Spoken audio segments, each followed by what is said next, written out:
Hey there and welcome back to guitarcorner.com.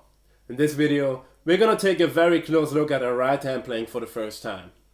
But before we can get started, I already have one big rule for the whole thing. Never tense up your fingers or your wrist. They must be relaxed. Always keep that in mind.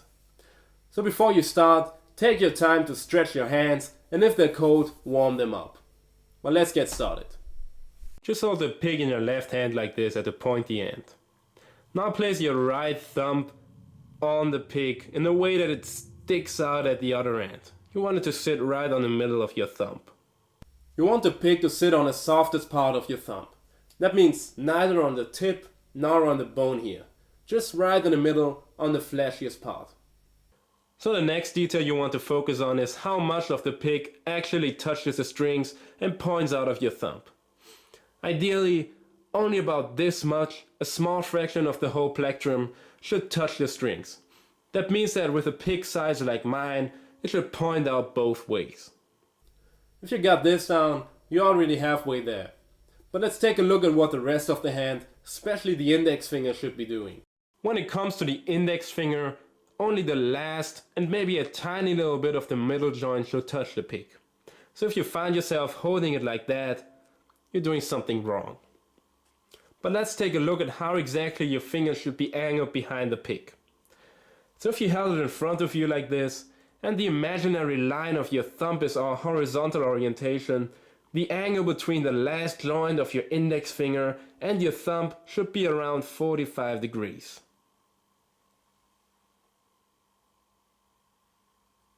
So the only thing left to adjust are the rest of your fingers.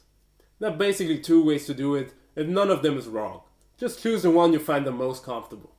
So the first alternative is to keep your fingers close together but still relaxed.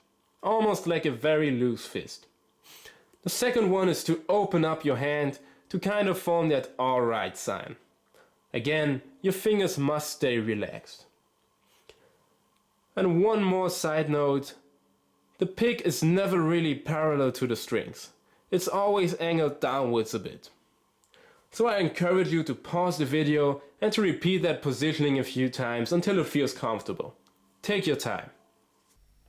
So in the next step, we take a look at what the rest of the arm should be doing, starting with the wrist. I think that the best analogy I've heard when it comes to the movement of the wrist while strumming is to imagine that you have something sticky on your fingers that you want to shake off. Again, you can see that it's a very relaxed movement. Nothing's cramped up.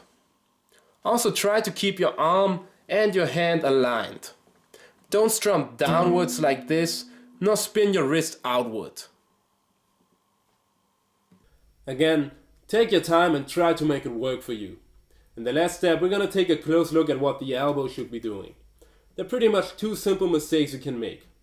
Move your elbow too much or move it too little. A strum should always have a nice balance between the work of the elbow and the work of the wrist. If you only strum with the elbow and keep your wrist fixed, you completely lack the finesse and control over your strumming.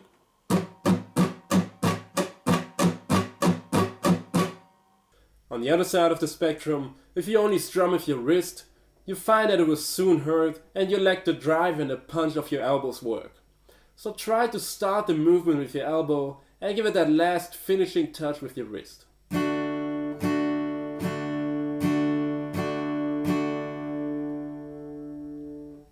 Now I know that this was a lot to digest, but I think that this is the single most important lesson in the Newcomer's Guide. Try to get it right and don't develop bad habits that you have to correct in the future. That's pretty much it. Take your time, take it easy. See you soon.